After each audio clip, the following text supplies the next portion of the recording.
Queria que você colocasse a mão no seu coração. Feche os seus olhos para nada te distrair. Começa a orar, peça ao Senhor para quebrar todo o fundamento errado que foi implantado dentro de você desde criança.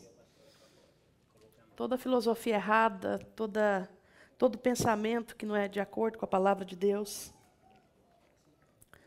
que o mundo, de certa forma, introduziu dentro de nós.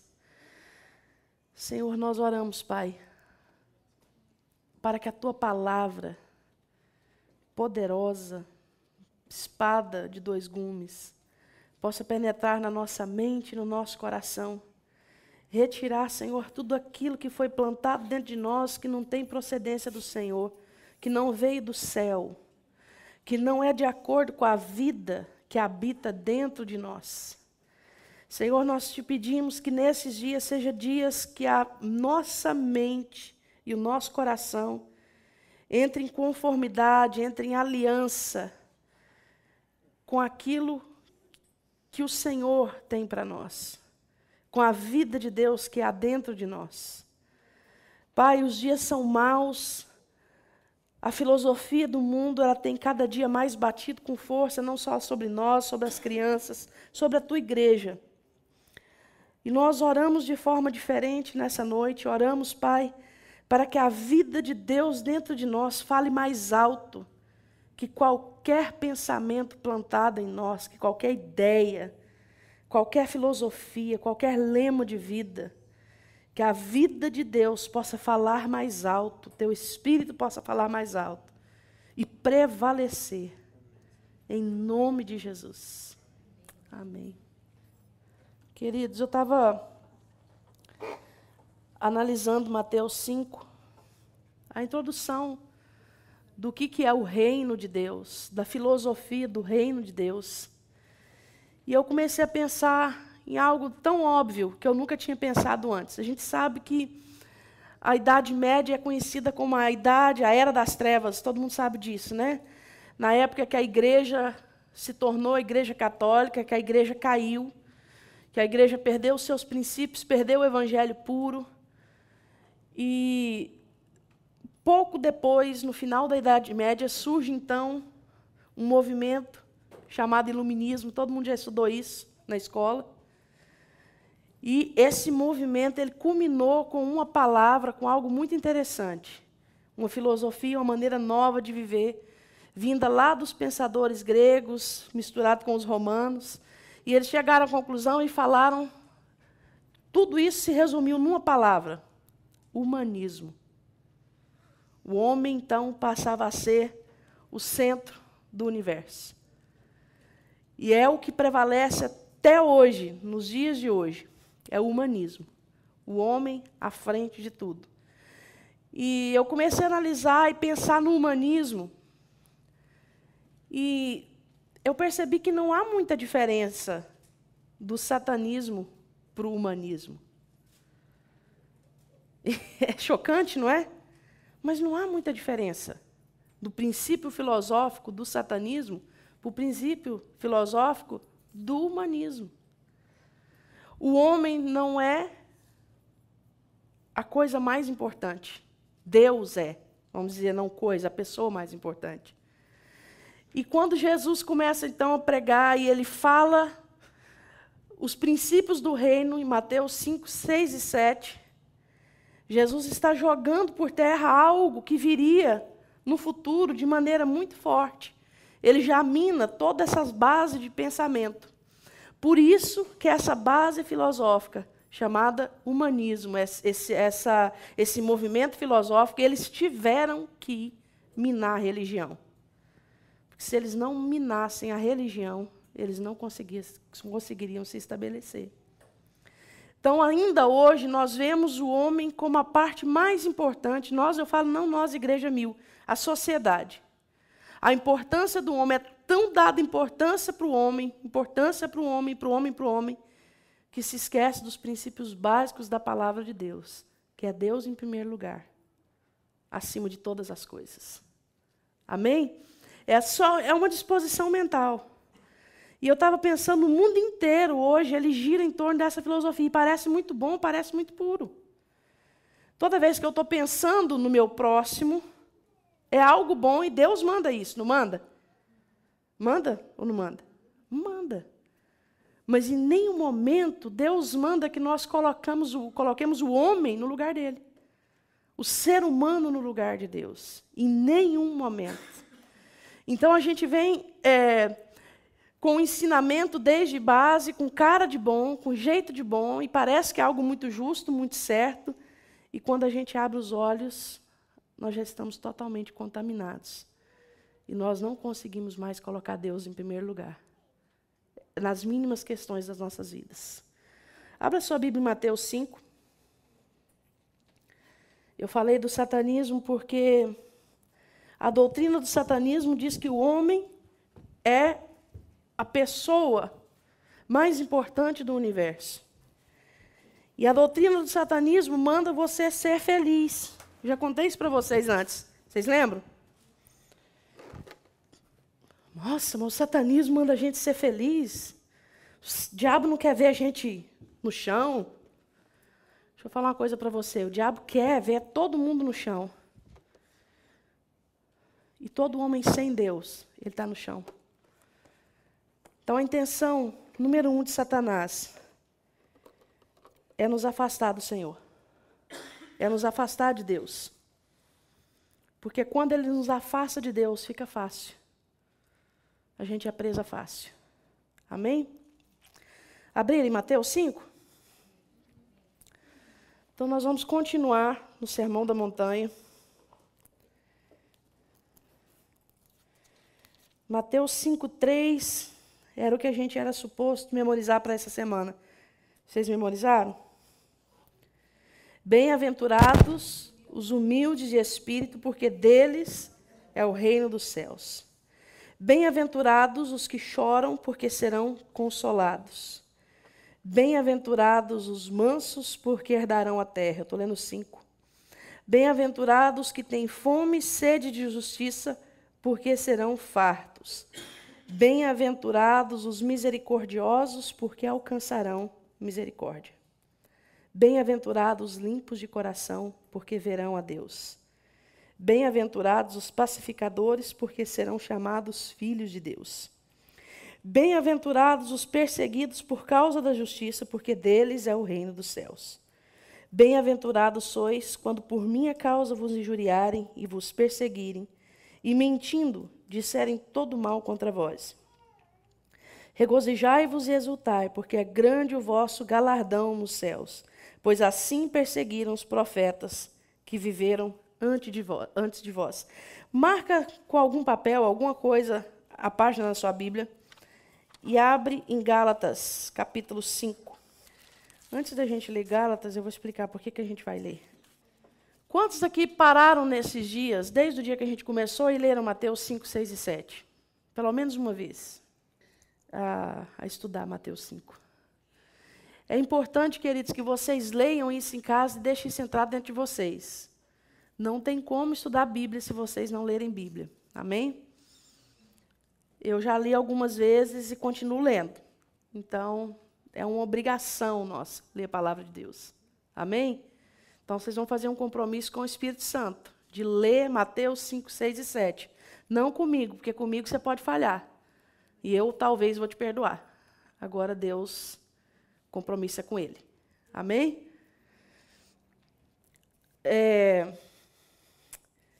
Eu estava fazendo um paralelo e eu achei muito interessante. Quando você lê Mateus 5, 6 e 7, você fala assim, é impossível viver isso. Alguma vez que vocês já leram, vocês pensaram assim ou pensaram, não, isso é fácil de viver? Alguém olhou para esses versículos e achou que era fácil? Gente, eu acho que é a parte mais dura do Evangelho. É a parte mais difícil do Evangelho. Mateus 5, 6 e 7. É algo assim que Deus vem, Jesus vem e coloca um padrão completamente novo, completamente fora. É como se Jesus chegasse e falasse assim, olha, é como não? É. Se entrega por livre e espontânea vontade, a dor. Venha para mim e você vai viver uma vida de renúncia. Que legal, né? Imagina uma propaganda numa loja. Aqui você entra, você paga mais. Você vai sofrer alguma coisa. Então vem, entra e compra. Você entraria? Mas Jesus é um líder assim, que lá... Vocês lembram da palavra da pastora Cleusa sobre o reino? Há 2 semanas atrás, não foi? Que ela falou sobre fazer as contas, não foi? Qual homem que vai construir uma torre, não senta e vê o que vai gastar, não é? Jesus, de cara, ele dá o padrão. Ele não engana ninguém. Ele fala, vocês querem andar comigo? Então vocês vão andar sabendo que vocês vão ser bem-aventurados quando chorarem, porque serão consolados. O reino de Deus é dos humildes. O que mais? Bem-aventurados que têm fome, sede de justiça, porque serão fartos. O que mais? Pacificadores. Então, ele dá um alto padrão e ele fala que para andar com ele vai ser daquela forma. Ou seja, ele não engana ninguém. E quando você para e olha para aquilo lá, você fala assim, Deus, é impossível. Porque nós, seres humanos, conseguimos ser bom até certo ponto. Eu vou te dar um exemplo muito interessante. Eu conheci um homem que era o pai perfeito. Ele era maravilhoso. Ele era o funcionário perfeito. Sabe aquela pessoa que o trabalho exige que ele fique até às 5, mas tem algo para fazer, não paga overtime, ele fica até às 8. E não pagava nem hora extra, recebia para trabalhar até às 5. Tirava coisa de dentro da casa dele para levar para os outros. Eu nunca vi esse homem negar ajuda para alguém, quando precisasse. Desde dinheiro até ombro para os outros chorar. Só que teve um momento que alguém da família desse homem foi ferido. O que ele fez? Ele pegou um revólver e matou a pessoa que feriu o membro da família dele. Então, até aquele momento, você olhava assim, você falava assim, esse homem se encaixa em Mateus 5, 6 e 7. Mas no momento que ele foi ferido, ele perdeu tudo aquilo que ele tinha. Porque ele matou. Vocês estão comigo? Então, por mais que nós nos encaixemos em uma coisa ou outra, em um versículo ou outro, a vontade de Deus é para que nós vivamos a palavra dele na íntegra. Porque no final de Mateus, no versículo 48, no capítulo 5, versículo 48, ele fala assim, sede perfeitos. Aí você fala assim, Senhor, o Senhor podia ter deixado a gente pular um ou outro. Mas nós entendemos, quando nós lemos Gálatas, que tudo aquilo que nós precisamos para cumprir essa loucura, porque a própria Bíblia diz que isso aqui é loucura. Tudo aquilo que nós precisamos para cumprir essa loucura, nós recebemos na pessoa do Espírito Santo. Chega a arrepiar. Ou seja, tudo aquilo que capacita você e eu a viver essa loucura, nós recebemos dentro de nós no momento que nós nascemos de novo. Você tem dentro de você, eu tenho dentro de mim, o único poder, a única vida, a única coisa que nos capacita a viver o que está escrito aqui, que é o Espírito Santo. E quando você vai ler Gálatas, vocês estão comigo em Gálatas? Olha que interessante. A Bíblia diz assim, vamos ler a partir do 22. Mas vamos ler o 10 no início, do 16, que é muito interessante. Digo, porém, andai no Espírito. É muito importante que você leia e siga esse texto, tá bom? Muito claro esse texto. Digo, porém, andai no Espírito e jamais é perfeição, não é? Jamais é jamais. Não tem como explicar a palavra jamais, tem? É igual para sempre. Tem como explicar para sempre quanto tempo que dura? Jamais. Jamais satisfareis a concupiscência da carne, porque a carne milita contra o espírito, e o espírito contra a carne, porque são opostos entre si, para que não façais o que porventura seja do vosso querer. Mas se sois guiados pelo espírito, não estáis sob a lei.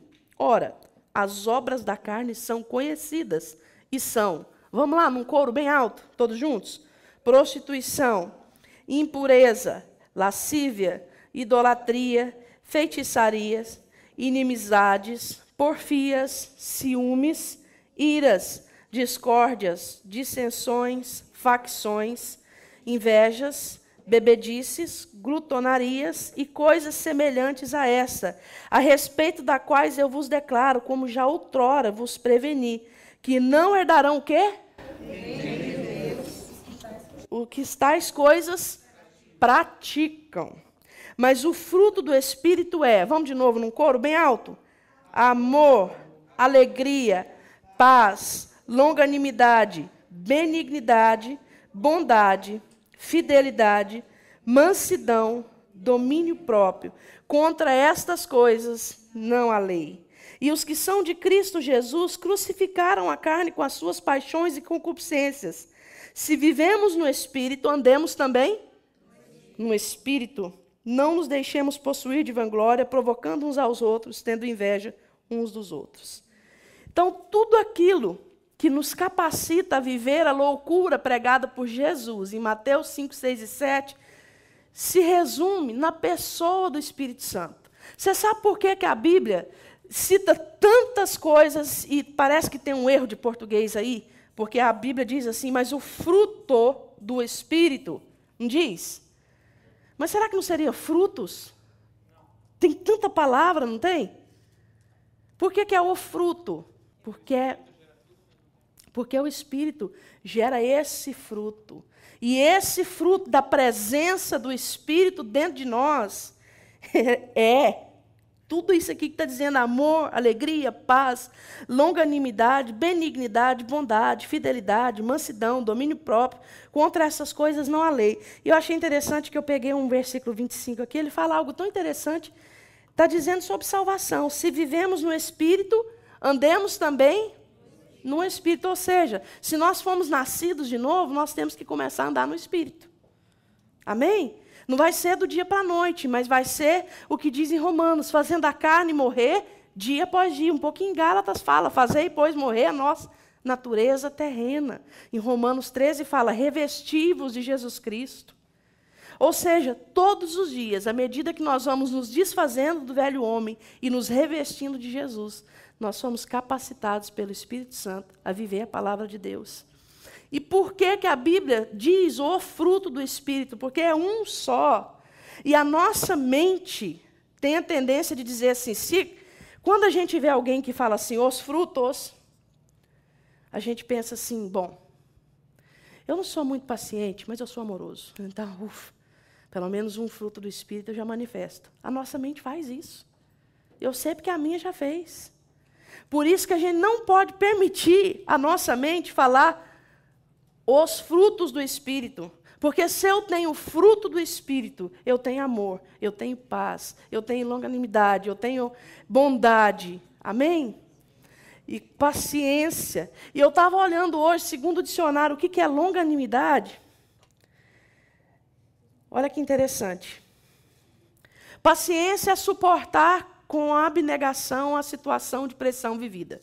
Isso segundo o dicionário de língua moderna.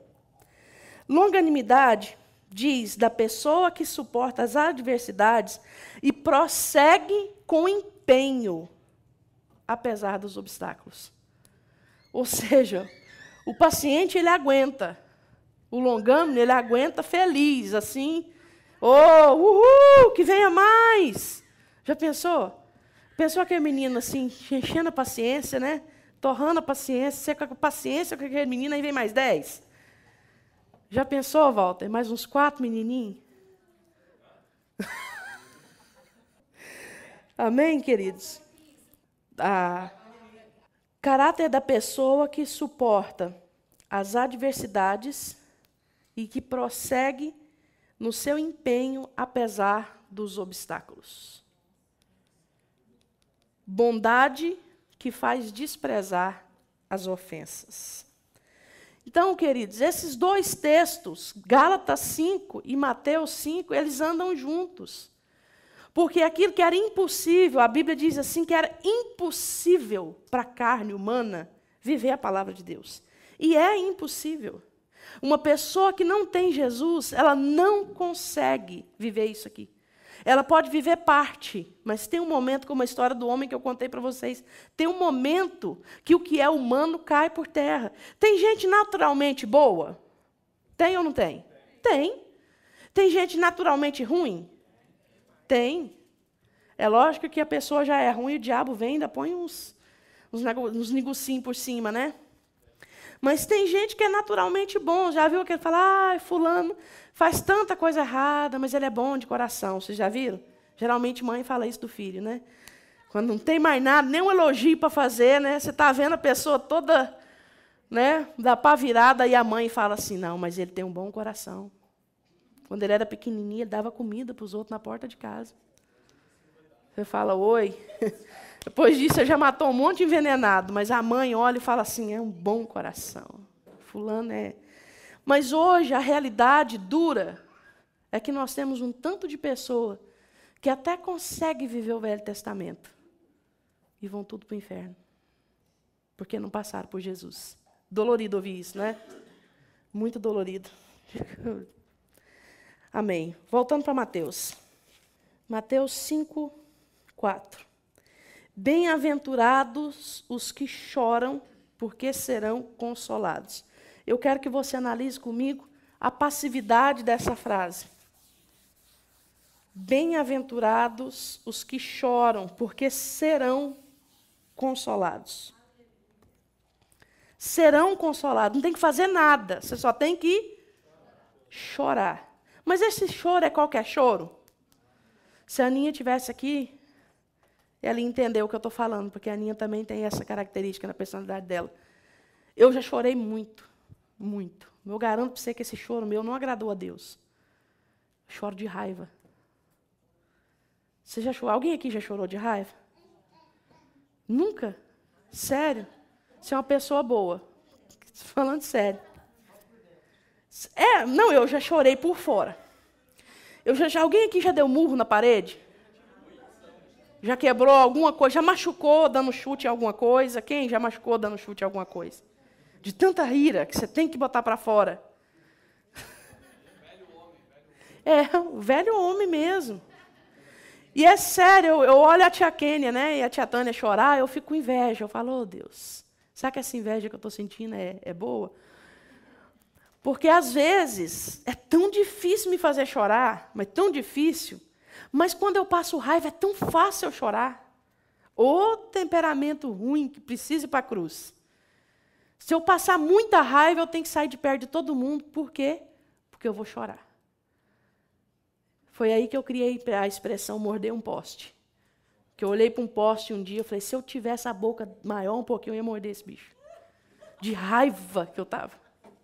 De raiva. E na face da terra tem duas pessoas que me fazem chorar assim de raiva com muita facilidade. São meus dois irmãos, a Aline e o Fernando. Fazem assim. É assim. Acho que não hoje, porque eu mudei, né? Amém? Quantos creem? Mas não é esse tipo de choro que a Bíblia diz que você vai ser consolado. Apesar de que quando há injustiça, Deus nos deixa chorar e chamar a ira. Mas não é esse choro. O que te faz chorar? Responde para mim. O que faz todo ser humano chorar? Dor. E dentro da dor, a gente tem dor física, né? Já viram uma grávida chorando na hora de dar luz? Né? Um homem, quando leva um golpe muito fatal, eu já vi. Já vi homem grande chorar. E quando eu falo golpe fatal no homem, eu estou dizendo daqueles cortes que na cutícula.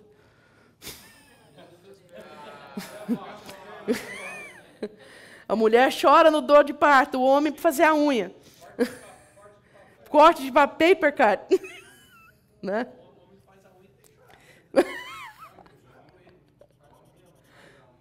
Isso não, que eu conheço alguns que fazem. Outro tipo de dor que nos faz chorar. Não, esse choro também não é um choro emocional. Qual o tipo de dor que faz a gente chorar, além da física? A dor da perda, a dor do sofrimento. Vamos colocar sofrimento. Esse sofrimento envolve tanta coisa, não é? Luto, você vê uma pessoa que você ama passar por um problema e você não poder fazer nada para ajudar, é horrível, né?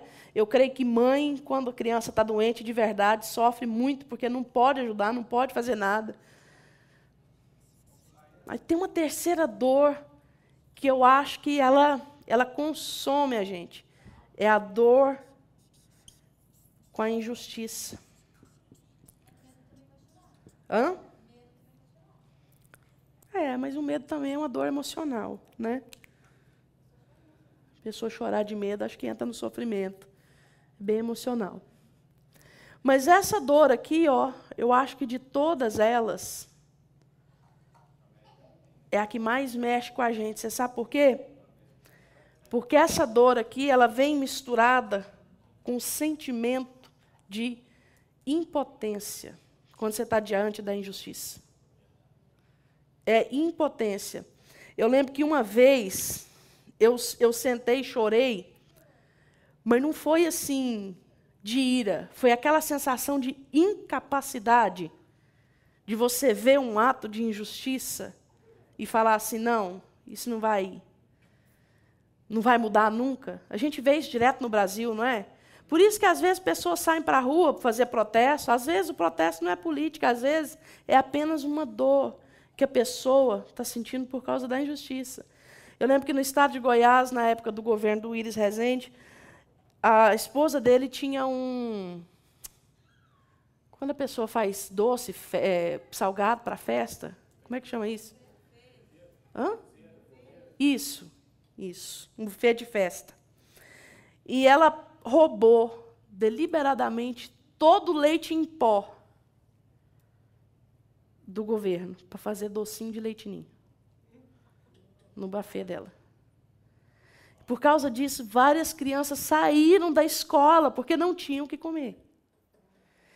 Eu lembro que quando eu vi isso, e eu vi a cara das crianças, assim, sem nada para comer de verdade, eu falei, meu Deus, isso aí, eu chorei nesse dia.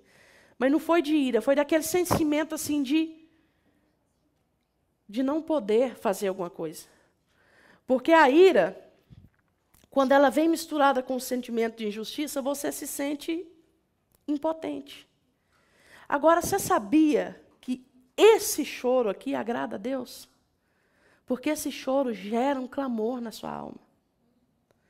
Quando você vê, queridos, estatísticas, coisas que acontecem hoje que são reais e que não mudam por nada, não tem o que o governo pode fazer, não tem o que a polícia pode fazer, não tem nada, ninguém pode fazer nada para mudar essa estatística. Tem que subir na nossa alma um choro. Tem que vir na nossa boca, na nossa mente, no nosso coração, Maranata, ora vem Senhor Jesus. Então, esse tipo de choro agrada o coração de Deus. Mas e o resto de outro tipo de choro? Física, sofrimento. Não é que isso agrada o coração de Deus. Como é que eu posso explicar para você? Não quer dizer que Deus é mau e Deus põe você no sofrimento para te ver chorar, porque isso agrada o coração dele e assim você vai ser bem-aventurado. Não é nada disso. Quem pensa assim nunca entendeu o Senhor, nunca entendeu o amor de Deus. O que acontece quando você está no nível de dor, seja física, seja no sofrimento, seja a dor da injustiça, aquela dor que corrói a sua alma, o que acontece automaticamente com você? Você se volta para quem? Para Deus. É um momento em que todas as barreiras da sua alma caem. E é um momento onde aquele que é o nosso consolador, porque o Espírito Santo não é consolador, vem e pode nos consolar de fato e de verdade. Você já viu aquelas pessoas que estão passando por dor, assim, seja ela qualquer dos tipos aqui, e aquelas que não estão mencionadas aqui, e você olha para a pessoa está bem, feliz, você fala assim, como? Como? Agora mesmo, todo mundo sabe que o filho da Eixla morreu e todo mundo leu a declaração dela na internet. O Senhor deu, o Senhor tomou. Quer dizer que ela não está sentindo dor? Ah, ela é fria. É isso? Não. A dor que ela está sentindo é algo que talvez nenhum de nós aqui sabemos o nível da dor. Mas, no entanto, a pessoa está aberta para quê? Para o consolo do Espírito Santo de Deus, que é o único verdadeiramente que pode consolar. Ninguém mais pode, só o Senhor. E por que o Senhor então diz que nós somos bem-aventurados quando nós choramos? Porque nós vamos receber o único consolo verdadeiro. Filho não substitui filho, situação não substitui filho, nada substitui a dor de um filho. A única coisa que pode controlar, que pode consolar, é o Espírito Santo. Amém? E voltando para a injustiça, nós precisamos olhar situações do nosso derredor e chorar. Quando eu falo chorar, eu não estou dizendo para você ir para um canto, sentar e chorar, senão não valeu, senão não moveu o coração de Deus. Não é isso. Quantas vezes nós choramos sem lágrimas? Você já chorou sem lágrima? Seu coração está por dentro. Já choraram sem lágrima? Tem que deixar esse choro virar clamor diante do Senhor. Amém? Porque assim nós seremos consolados. Nós temos que aproveitar todas essas situações para nós desenvolvermos um relacionamento diferente com o Espírito Santo de Deus. Tem um livro que fala assim, Espírito Santo, Deus Esquecido. É um livro que eu acho que todo mundo precisava ler. Em inglês é The Forgotten God. Todo mundo precisava ler esse livro para nós entendermos que o Espírito Santo é uma pessoa. Ele não é um poder, não é um raio que vem na nossa cabeça. Não é algo que a gente clama, vem Espírito Santo, e ele... Não, ele está dentro de nós. Ele é uma pessoa tentando 24 horas por dia interagir conosco. Amém? Passando para o próximo. Bem-aventurados os mansos, porque herdarão a terra. Bem-aventurados os que têm fome e sede de justiça, porque serão fartos. Eu quero pular o versículo 5, depois eu volto nele, porque o versículo 4 e o versículo 6, eles são muito misturados. Bem-aventurados que têm fome e sede de justiça, porque serão fartos. Queridos, esses dois versículos, eles estão totalmente passivos. Os que choram serão consolados. O que tem fome e sede de justiça serão... O que está escrito? Fartos. Participa aqui, crente. Serão fartos. Ou seja, é algo que não depende de nós. Isso vai acontecer. Isso depende de quem? De Deus. A nossa parte é chorar, no primeiro versículo que nós lemos. E a outra parte é ter fome e sede de justiça. Quando a gente fala fome e sede num contexto de Israel, num contexto de Oriente Médio, é algo muito profundo. Talvez nenhum de nós aqui conhecemos o que é passar fome de verdade. Por mais que nós tenhamos dificuldade financeira, por mais que nós tenhamos tido, morado, não sei assim, alguém aqui já morou no sertão do Piauí, algum lugar que faltava água? Não, né? É algo muito fora da nossa realidade. Mas não é algo fora da realidade do Oriente Médio, não é algo fora do contexto de Jesus. E mais na frente, Jesus fala, em João 4, que a comida dele e a bebida era o quê? Fazer a vontade do meu Pai.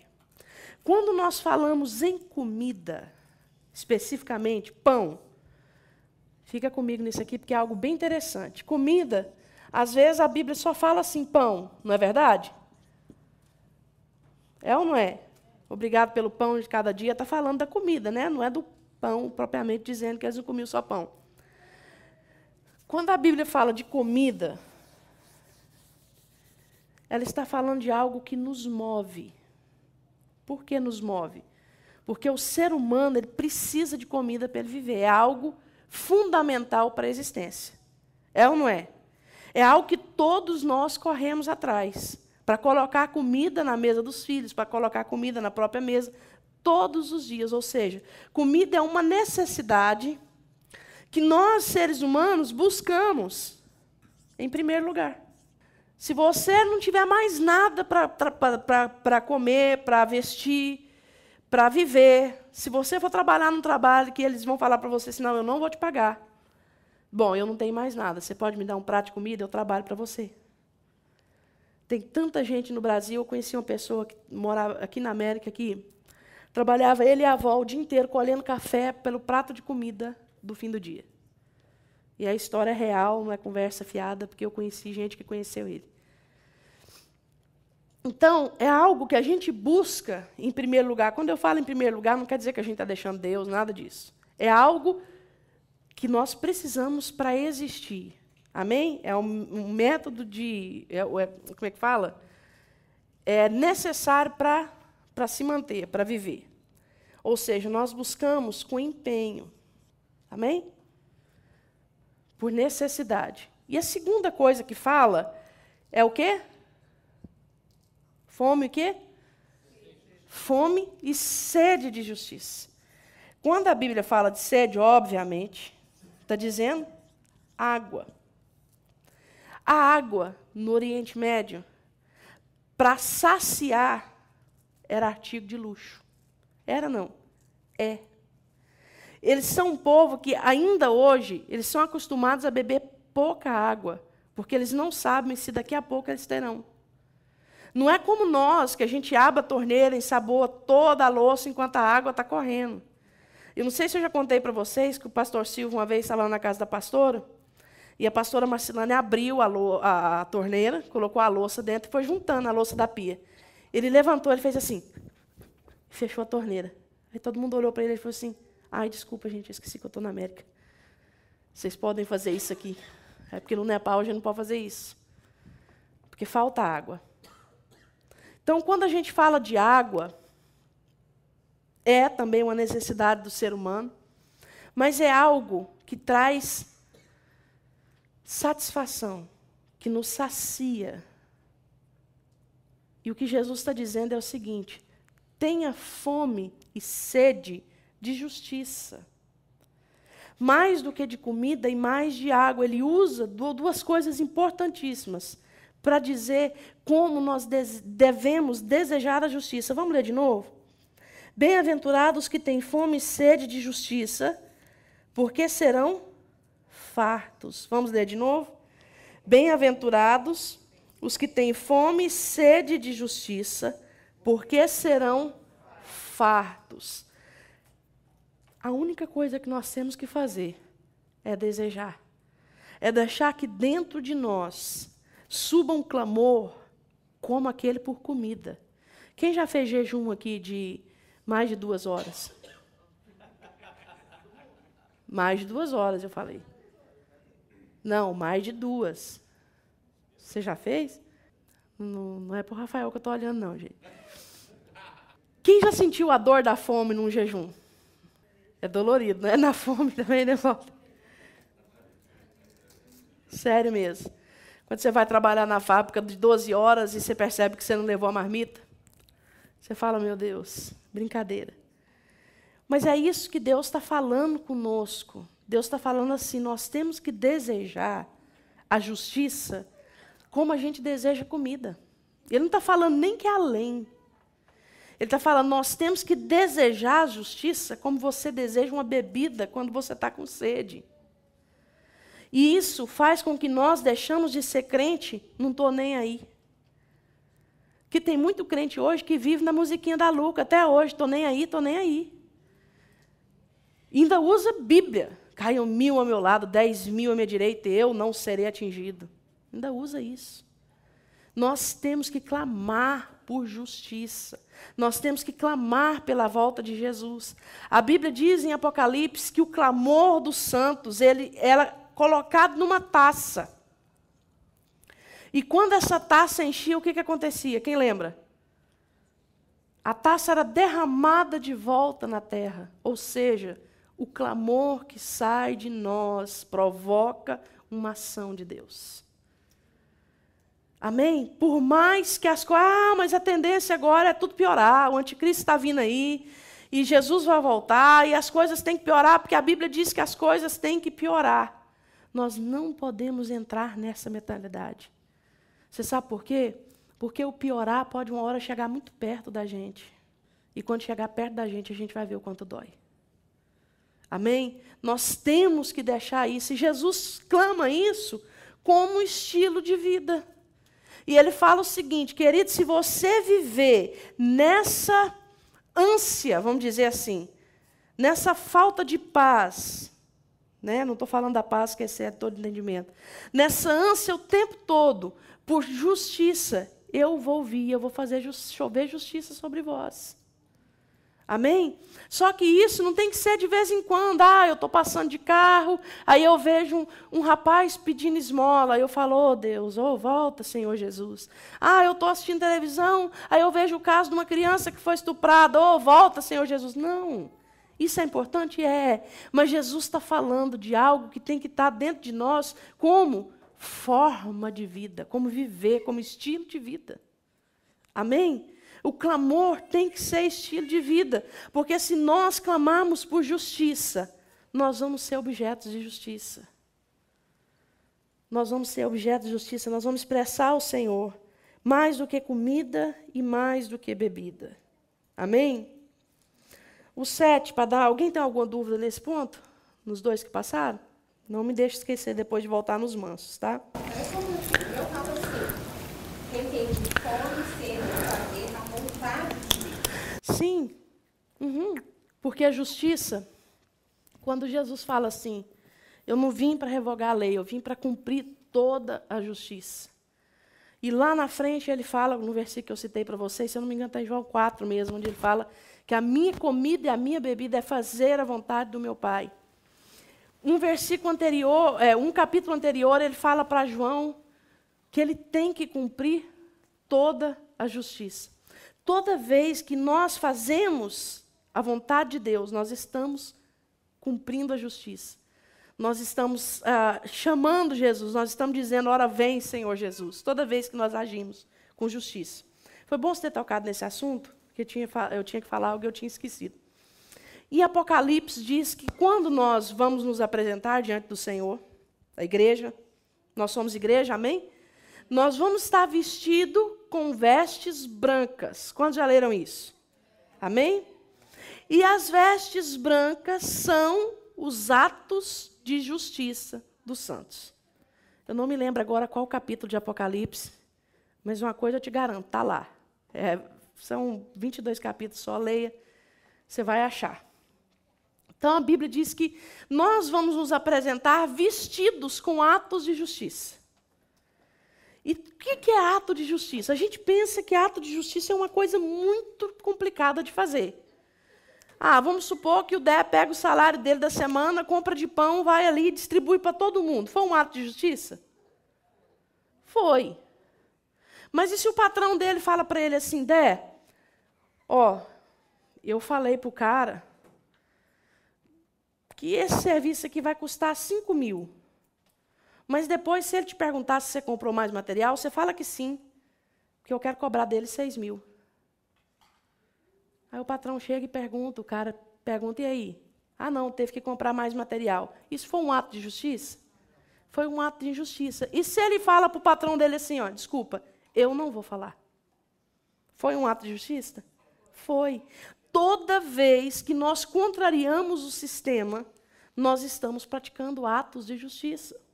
Toda vez que alguém provoca o Halisson e ele não tem reação, ele fez o quê? Um ato de justiça. E voltando nos bem-aventurados que choram, porque serão consolados, aquilo causou uma tremenda dor para o Halisson, e ele chega em casa e ele chora. A Bíblia diz que Deus vai lá e vai pisar o cara que pisou no Halisson. Fala ou não? Que há controvérsias, não há?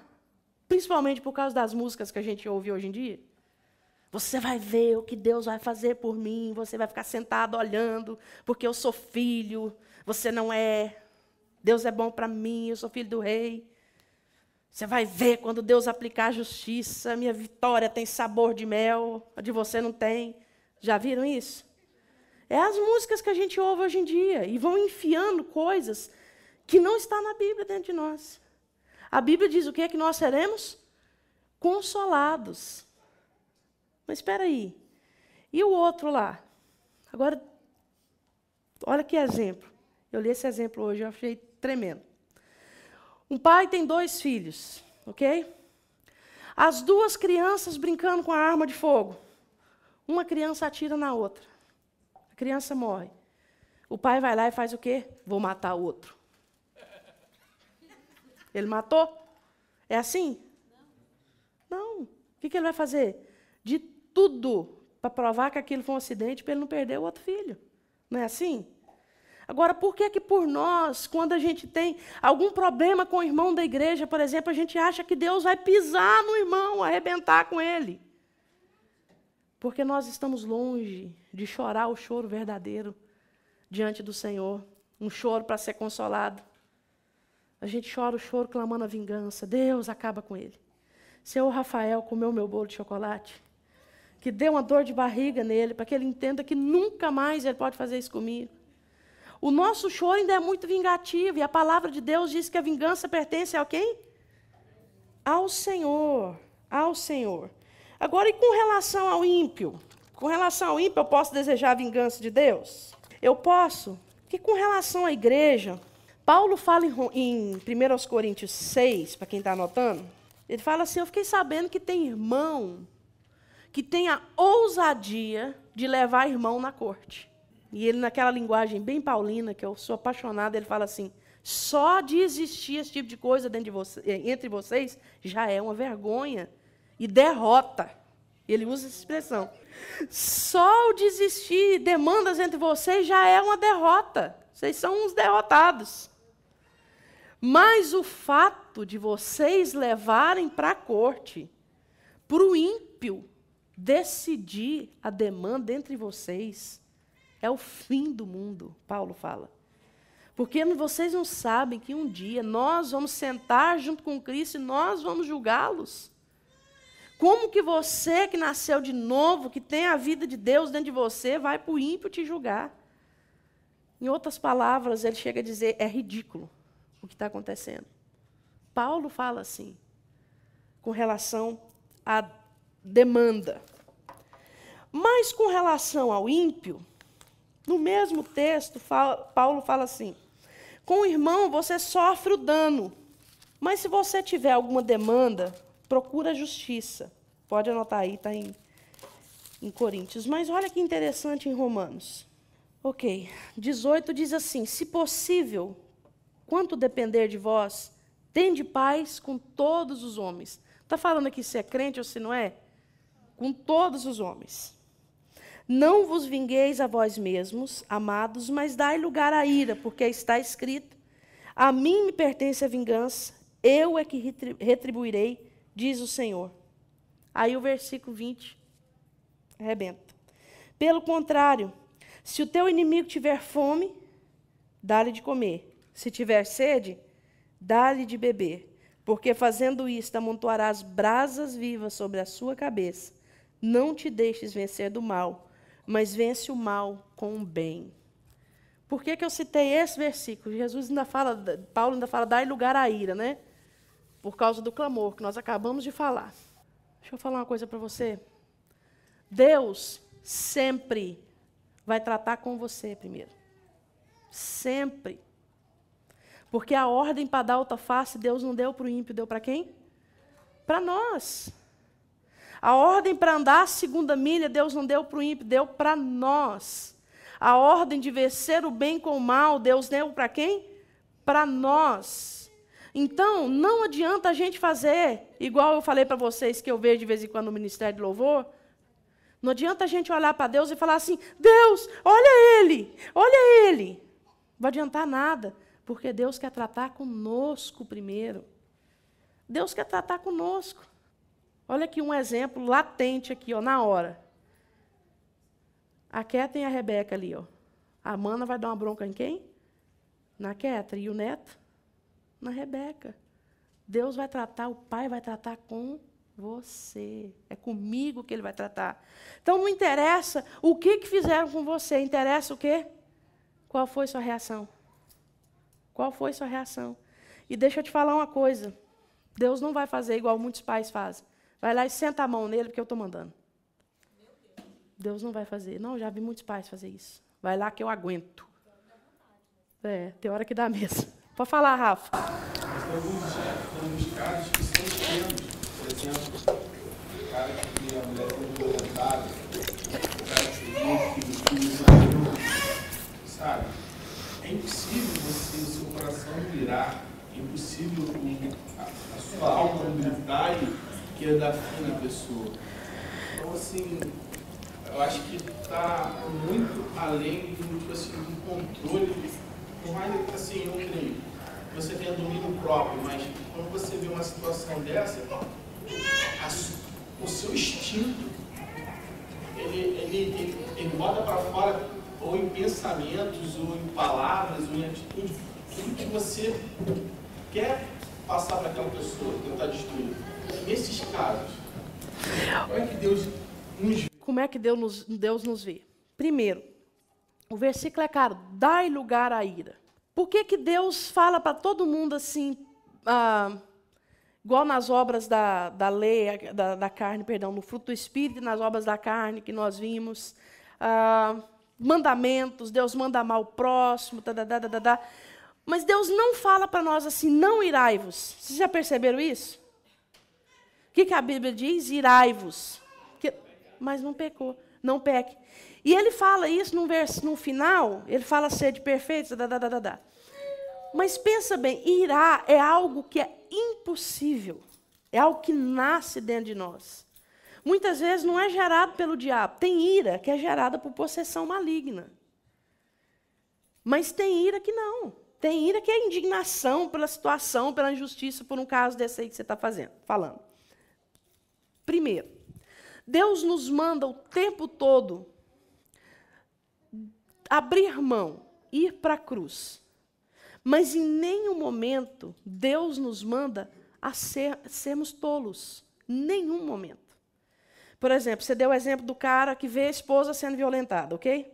Imagina o cara no momento, a esposa, um assaltante veio e está violentando a esposa, o cara fala, não, eu estou na cruz.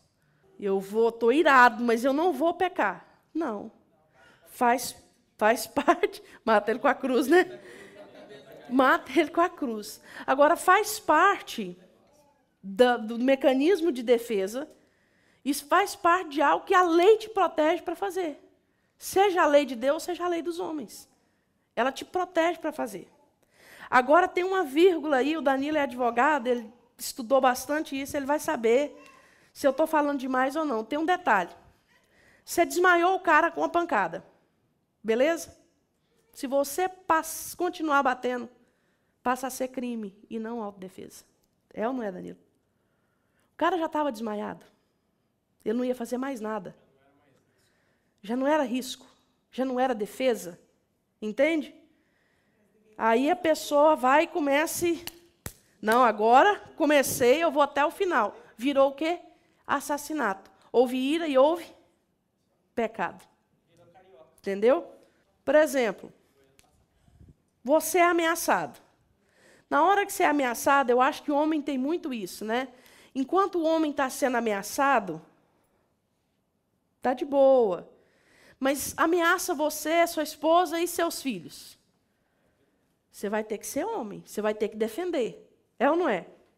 Mas se tem um policial armado ali na sua frente, o que você vai fazer? Esperar o policial sair para pegar o cara e bater? Não, pede arma emprestada. Pede o cacetete, pelo menos, né? Spray de pimenta. Então, existem muitas maneiras de não ser tolo, de não ser um joguete na mão do diabo, mas, ao mesmo tempo, não infligir nenhuma lei do Senhor. Entendeu? O domínio próprio é algo que A Bíblia diz que os mansos herdarão a terra. É algo assim, talvez seja uma das coisas mais difíceis que a palavra de Deus manda a gente ter. Domínio próprio. E o domínio próprio, ele vem com todas. Por que vocês acham que tem pai que fere filho? Fere assim ao ponto de, às vezes até de tirar a vida da criança ou de machucar. Porque não teve domínio próprio. Quer dizer que não ama? Às vezes você vê pais que amam os filhos. E que na hora de corrigir, corrigiu irado. Eu lembro que a minha mãe era a pessoa mais fria que eu já vi. Eu falo para ela que um dia eu tenho que fazer uma sessão de cura interior para liberar perdão para ela. Às vezes a gente fazia algo muito errado, minha mãe falava assim, senta ali vocês três, que daqui a pouco eu vou bater em vocês. A gente sentava lá e ela falava assim, não vou bater ainda não, porque eu estou muito irada, se eu bater agora eu vou machucar. Depois eu bato. Fria. Aí fazia janta. Aí falava para a gente assim, agora eu vou bater em vocês. Vocês lembram que vocês fizeram aquela hora? Mas desse jeito, com essa calma. Eu vou bater em vocês agora, eu vou bater do menor ao maior, depois vocês vão tomar banho para a gente jantar. Meu Deus! Isso é psicopata, não tem lógica. Sério mesmo. Sério mesmo. E ela pegava. Geralmente aí o Fernando ia primeiro, depois eu, depois o Leandro, depois eu, e aí. Aí o Fernando demorava muito no banho. Quando ele apanhava, ela falava assim, seu banho tem que ser rápido. Ele, tá bom, mãe, tá bom. Ele entrava no banho e fazia assim, relâmpago. Aí a gente sentava na mesa e ia jantar. Depois de apanhar. Então ela falava mesmo, não, agora se eu for bater em vocês agora, eu vou machucar. É, gracinha, essa é uma psicopatia, Fátima, pelo amor de Deus. É. E às vezes ela avisava, ela falava assim, dos 3, você vai apanhar mais. A gente já falava, nossa. E a pressão. E aquela sensação assim, Deus, faz ela esquecer. Esquecia não, gente. Esquecia não, batia. Às vezes a gente pensava, minha avó chegou. Ela não vai bater. E ela falava assim, mãe, ó, só a senhora quiser ir eu jantando, só pode ir jantando, que eu vou bater nas crianças. Mas é sério mesmo, era com essa calma que eu estou contando para vocês. Era assim, algo terrível. Mas nós temos que ter, queridos, domínio próprio em todas as áreas da nossa vida. E é interessante que tem uma coisa muito confundida com domínio próprio. Por que que relacionamento entre marido e mulher, às vezes, tem tanto problema entre mãe e filhos, pais e filhos? Porque a pessoa nunca foi crucificada, ela é apenas educada. Então, o que ela não falaria para mim, por exemplo, o Robinho, o que o Robinho não falaria para mim, ele tem coragem de falar para a Poliana, que a Poliana é uma só carne com ele, dorme com ele toda noite. Então, o que ele não teria coragem de falar para mim, vai plantar coquinho no mato, pelo amor de Deus.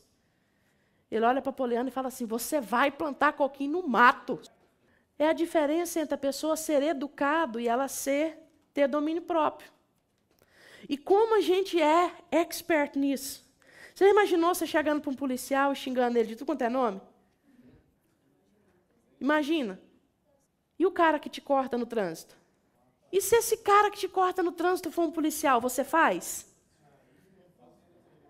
Não faz. Por quê? Porque não é burro. Porque não é bobo. Então, há muita diferença entre a pessoa ser educado e ela ser uma pessoa que está na cruz.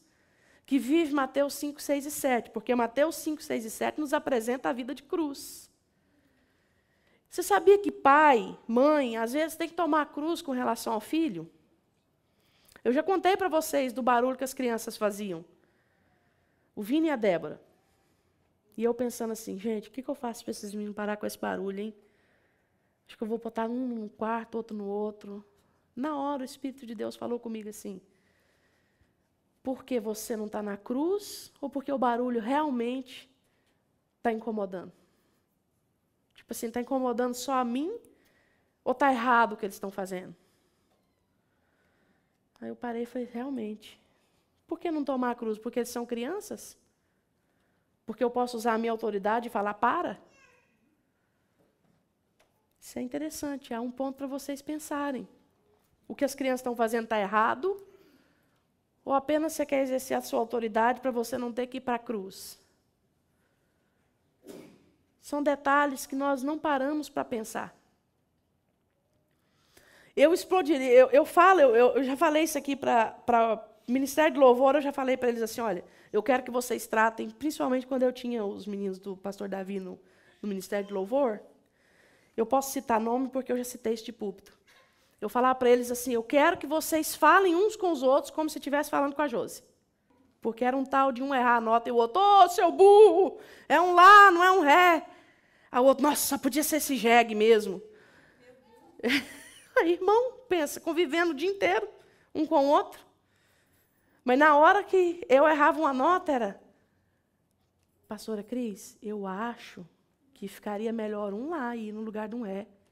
Eu, sério? Por que você não falou igual você falou com seu irmão? Ô, jegue. Né? Ô, anta. Imagina, você que é casado aqui, imagina você falaria com a pastora Cleusa do jeito que você fala com a sua esposa? Se a sua resposta é sim, isso é muito bom. Esposa, você falaria com o bispo Neto do jeito que você fala com seu marido? Mas gente, na hora que a esposa trancar a chave dentro do carro, pensa assim, e se fosse a pastora Cleusa que tivesse trancado? O que eu ia falar? Ô, pastora, foi um acidente, acontece. Ou será que eu ia falar, você é uma anta, eu já te avisei tantas vezes que isso ia acontecer. Você não tem cérebro, você tem um pedaço de massa aí dentro que finge que é cérebro. Amém, queridos? Semana que vem a gente encerra as bem-aventuranças